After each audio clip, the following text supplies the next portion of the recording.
غروب آفتاب ہوتا، افطار کا وقت ہوتا، اس وقت آپ دودھ نوش فرمایا کرتے تھے۔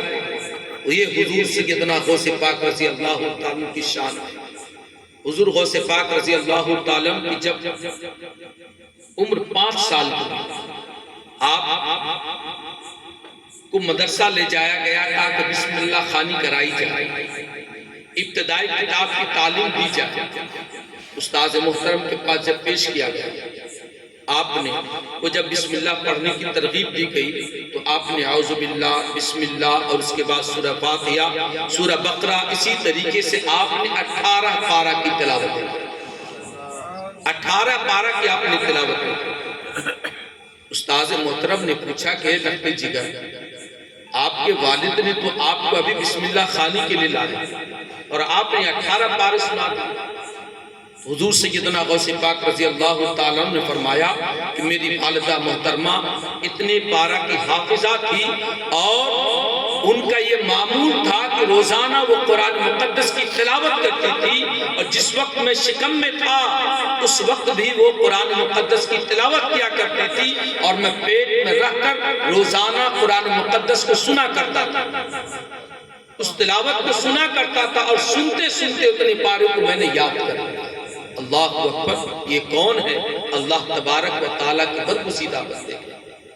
غوث پاک رضی اللہ تعالیٰ کی ذات ہے۔ حضور سیدنا غوث پاک رضی اللہ تعالیٰ جب اپنے والدہ محترمہ کے شکم میں تھے، جب حضرت فاطمہ ام الخیر جو حضور سیدنا غوث پاک رضی اللہ تعالیٰ کے والدہ محترمہ ہیں، جب وہ چھینکتی تھی، چھینکنے پر جب الحمدللہ کہتی تھی تو سیدنا غوث پاک رضی اللہ تعالیٰ شکم میں رکھ کر یرحمک اللہ کہا کرتے تھے۔ بتائیے کتنی بڑی شان ہے۔ تو حضرت نے جو ابھی بتایا کہ یہ ولایت کے مرتبے کو پا لینا، اللہ تبارک و تعالیٰ کے قرب کو حاصل کر لینا، اللہ تبارک و تعالیٰ کے محبوبیت کو حاصل کر لینا، یہ کوئی آسان چیز نہیں ہے۔ تو علم حاصل کرنے کے بعد انسان عبادتوں میں، ریاضتوں میں جا کر اپنا وقت گزارتا ہے، اللہ تبارک و تعالیٰ کے قرب کو حاصل کرتا ہے، تب جا کر اللہ تبارک و تعالیٰ اسے اپنا محبوب بندہ بناتا ہے۔ یہ حضور سیدنا غوث پاک رضی اللہ تعالیٰ کی ذات ہے۔ علم، حضور سیدنا غوث پاک رضی اللہ تعالیٰ کی محفل کے تعلق سے آپ نے سنا ان کا مجمع کیسا ہوتا ہے۔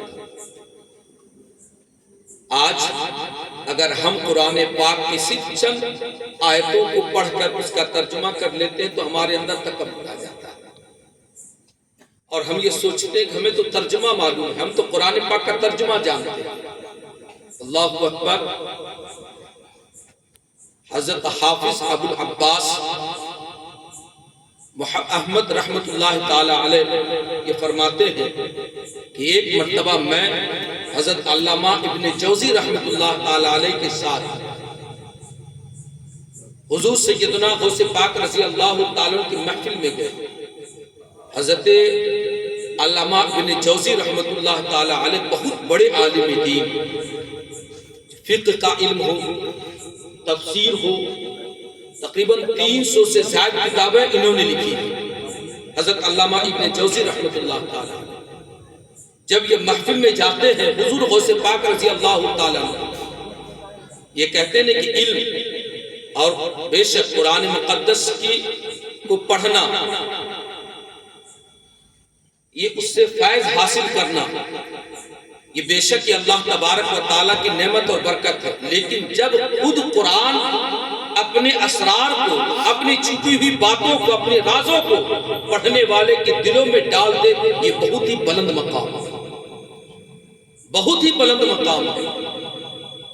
جب حضرت علامہ ابن جوزی رحمت اللہ تعالی علیہ حافظ ابو العباس رحمت اللہ تعالی علیہ کے ساتھ حضور سیدنا غوث پاک رضی اللہ تعالی کی محفل میں پہنچے تھے، حضور غوث پاک رضی اللہ تعالی کی بارگاہ میں قرآن مقدس کی چند آیتوں کی تلاوت کی گئی۔ قرآن مقدس کی آیتوں کی جب تلاوت کی گئی، حضور غوث پاک رضی اللہ تعالی نے اس کی تفسیر بیان کی۔ تفسیر جس کو کہتے ہیں انگلش میں جیسے ریفرنس کہتے ہیں، یا اپنے بنگلہ میں اس کو بیکھا چاہتے کہتے ہیں، یعنی اسی چیز کو پورے تفصیل کے ساتھ بتا دیں۔